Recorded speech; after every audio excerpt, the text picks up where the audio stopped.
එන්නේ නැති ලොකු අතිවිශාල බලගතු ජාල මාලාවක් මෙතන තියෙනවා. මේක ගොඩ ගන්න හදෙද්දී මල යක්ෂණයෝ හූ තියලා කෑ ගහනවා ගන්ධායකට ඇහෙන්න. දැන් මේ අවට ඉන්න මල පෙරේතයෝ යක්ෂණිය කොහොම එක්කිනාට 10 බැගින් මෙතනට වට වෙනවා. ඉතින් ප්‍රාණයට ඒ කියන්නේ මෙතන ගහන විතර වැඩ කරන ඉන්නවා නම් මේ මනුෂ්‍ය ශරීර මුන්ට ගහනවා නැති වෙලා යන්න. ඒ ගහන්නේ කොහොමද? පෙනෙන නොපෙනෙන විදිහට ගහන්න පුළුවන්. මෙහි නිදානේ ගන්න කට්ටියගේ ගෙවල් වලට පාර දෙන්න පුළුවන්. ඒතර ගෙදරින් ආරංචි වෙන්න පුළුවන්. ගෙදර කෙනෙක් අසනීප වුණා, heart attack හැදුනා, කලන්තේ දාලා වැටුණා. මේ වගේ දේවල් එන්න පුළුවන්.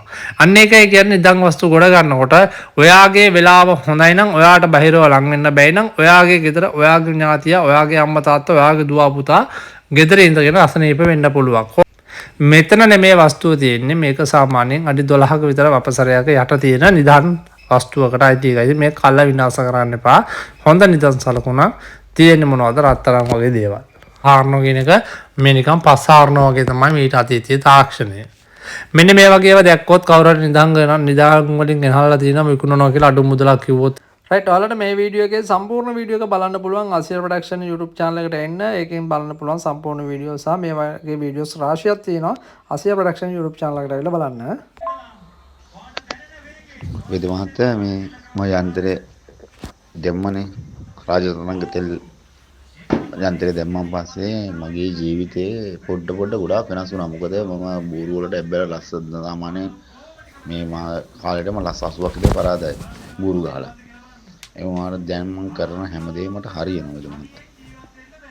මට පුළුවන් වේද මහත්තයාට මට කතා කරන්න පුළුවන් වෙලාවක් මට පොඩ්ඩක් දෙන්නකෝ. මේ තියෙනවා නම් මට රෙකෝඩ් එකක් දාන්න මේ ටයිම් එකට කෝල් එකක් ගන්න කියලා වේද මහත්තයා.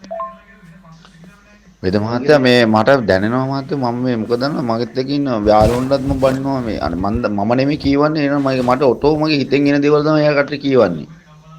ඒ කියන්නේ මට තේරෙනවා මේ යාළුවා හරියන්නේ නැත මේ යාළුවාට මම මූණට කියනවා උඹ මේවා වෙන්නේ නැහැ කියලා මට කියනවා. වේද මහත්තයා මොකක්ද ඒකට කියන්නේ? මම කියන්නේ මේ ඒ කියන්නේ මම කඩේට ගියත් මාව එතන හැමතැනම මාව කැපිලා පේනවා කට්ටියට. ඒ කියන්නේ මාව ඇතැරලා ඉව කට්ටියත් මාකට දැන් අද වෙනකොට ගොඩක් කට්ටිය ලං වෙලා. මගේ අම්මා දැන් අවුරුදු 29ක් රට. එතකොට අපි ඒ කාලේ ඉඳන්ම අම්මලා එන ඒපු කාලේ ඉඳන්ම අපි ජීවිතේම අපි කලකන්න උනානේ.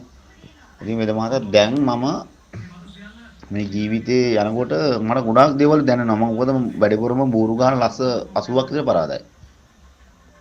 අද යනවාට ගිහිල්ලා ඉතින් බూరు ගන්න වේද මහත්තයා මම සූදු ගහන්න යනවා. අද වෙනම කවදාම මේ රුපියල් 10ක්වත් පරාදලා නැහැ. මේ යන්ත්‍රය දාපු දවස් ඉඳන්.